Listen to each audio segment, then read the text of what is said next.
आज हम बात करने जा रहे हैं बार्टर सिस्टम के बारे में।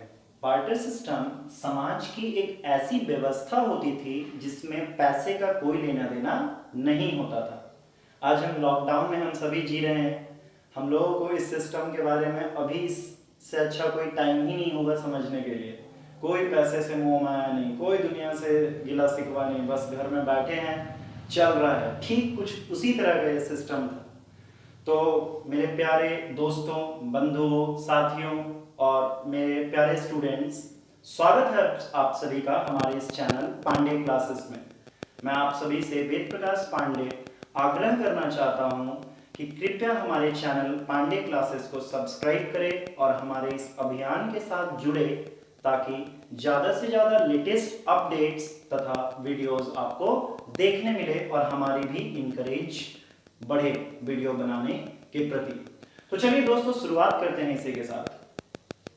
जैसा कि यहाँ लिखा हुआ है, today in the world of money can we imagine a society without money. आज हम सभी जानते हैं। तो दोस्तों, जैसा कि आज का दौर है, बाप बड़ा ना भैया, सबसे बड़ा रुपया। तो इस रुपया वाला जो जमाना है, इससे पहले एक जमाना हुआ करता था जिसको हम कहते थे बार्टर सिस्टम। हम इसी के बारे में आज बात कर रहे हैं। तो अगर कहा जाए कि हमें एक समाज, एक ऐसी व्यवस्था क्या होती थी कभी जिसमें हमको पैसे की कोई आवश्यकता नहीं होती थी, तो जी हाँ, एक ऐसा समाज था हमारे यहाँ। कोई 5000 से 7000 बीसी के आसपास उस समय पैसे नहीं होते थे।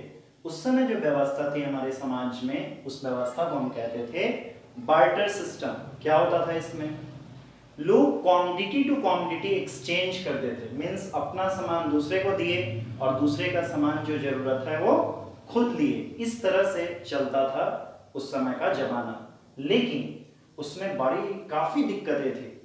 अब दिक्कतें थी तब तो उसके बाद हमारे जो आज के समाज में मनी मतलब पैसा आया, कुछ तो दिक्कतें रही होंगी। तो इसका आंसर है यस, दिस सोसाइटी एग्जिस्ट। हाँ, ऐसा समाज हुआ करता था। ऐसा समाज हुआ करता था जिसको हम बार्टर सिस्टम कहते हैं।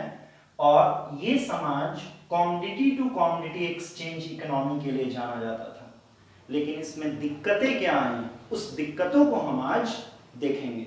चलिए देखते हैं उन दिक्कतों के बारे में जो बार्टर सिस्टम में आई, जिसके वजह से आज के जो दौर में पैसे के जीवन में हम जी रहे हैं उसमें पहुंचे हैं। सबसे पहली दिक्कत जो थी बार्टर सिस्टम की, वो थी lack of double coincidence of wants. जैसे दो आदमी हैं, अब इस आदमी को चाहिए गेहूं, इसको चाहिए जूता। तो एक तो सबसे बड़ी दिक्कत क्या है, आदमी खोजना कि किसको एट द सेम टाइम जूता चाहिए और जूता के बदले में वो गेहूं देने के लिए तैयार हो। मीन्स दोनों तरफ से चाहत का मिलना बहुत जरूरी था, जो कि बड़ा ही मुश्किल काम था। और मिल भी गया तो दोनों एग्री हो जाए, इस बात की कोई गारंटी नहीं होती थी। तो सबसे जो फर्स्ट प्रॉब्लम और बेसिक प्रॉब्लम आई बार्टर सिस्टम के अंदर, that was lack of double coincidence of wants. दूसरी समस्या क्या आई? दूसरी समस्या आई, जैसे आज के डेट में हम कुछ लेने जाते हैं बाजार, तो हम कहते हैं भैया 1 केजी चीनी दे दो। तो बोलता है हाँ 40 रुपए केजी चीनी है, 40 रुपए हम देते हैं, 1 केजी चीनी लेके चले आते हैं। उस समय एक मेजरिंग रॉड नहीं होता था। जैसे आज के डेट में मनी है, उससे किसी भी चीज को हम मेजर कर लेते हैं उसके टर्म्स में, नहीं होता था। तो मेजर करना बड़ा मुश्किल होता था। अब एक आदमी के पास गोल्ड है, सोना है, और दूसरे आदमी के पास मान लेते हैं घोड़ा है, या फिर मान लेते हैं कि कपड़ा है। अब दोनों एक्सचेंज करना चाहते हो, दोनों की नीड भी हो एक दूसरे की गुड्स की, लेकिन फिर भी जिसके प्रेशियस क्वांटिटी है वो क्यों देना चाहेगा अपना कीमती सामान के बदले उससे कम सस्ता सामान।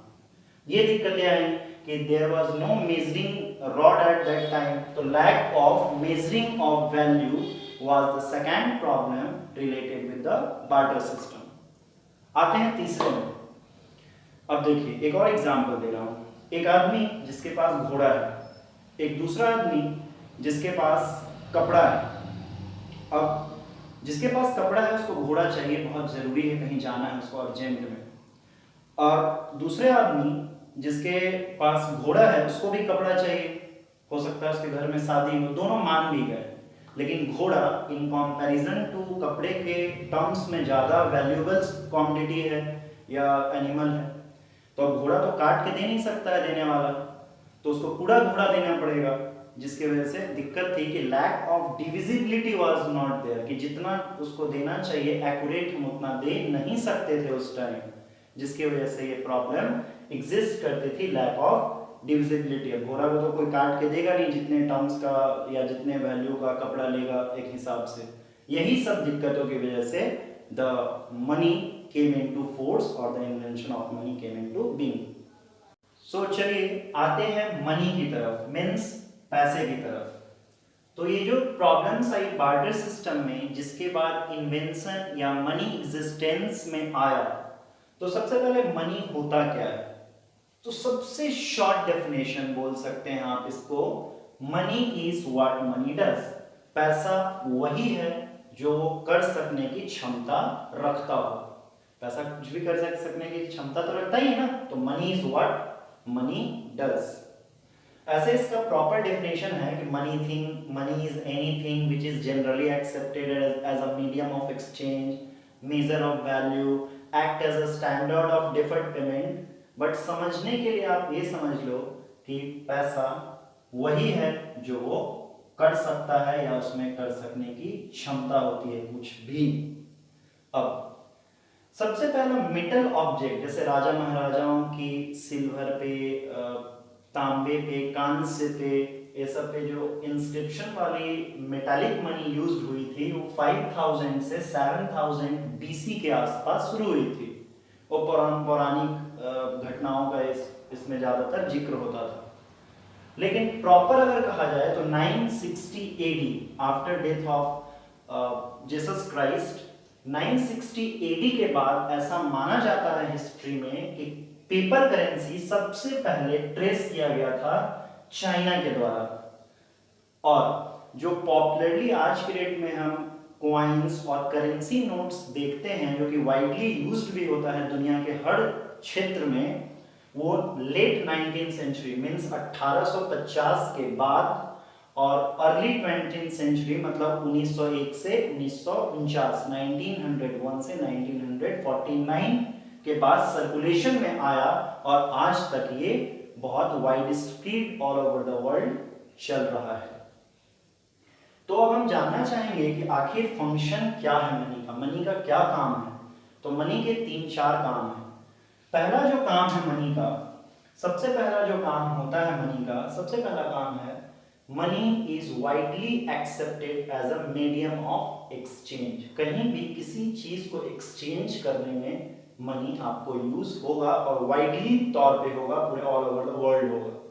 दूसरा, money can be stored as a measure of value. आप पैसा है उसको स्टोर करके रख दोगे तो सड़ नहीं जाएगा, खराब नहीं हो जाएगा, 6 महीने के बाद भी निकालोगे भी तो। That is the second function of money.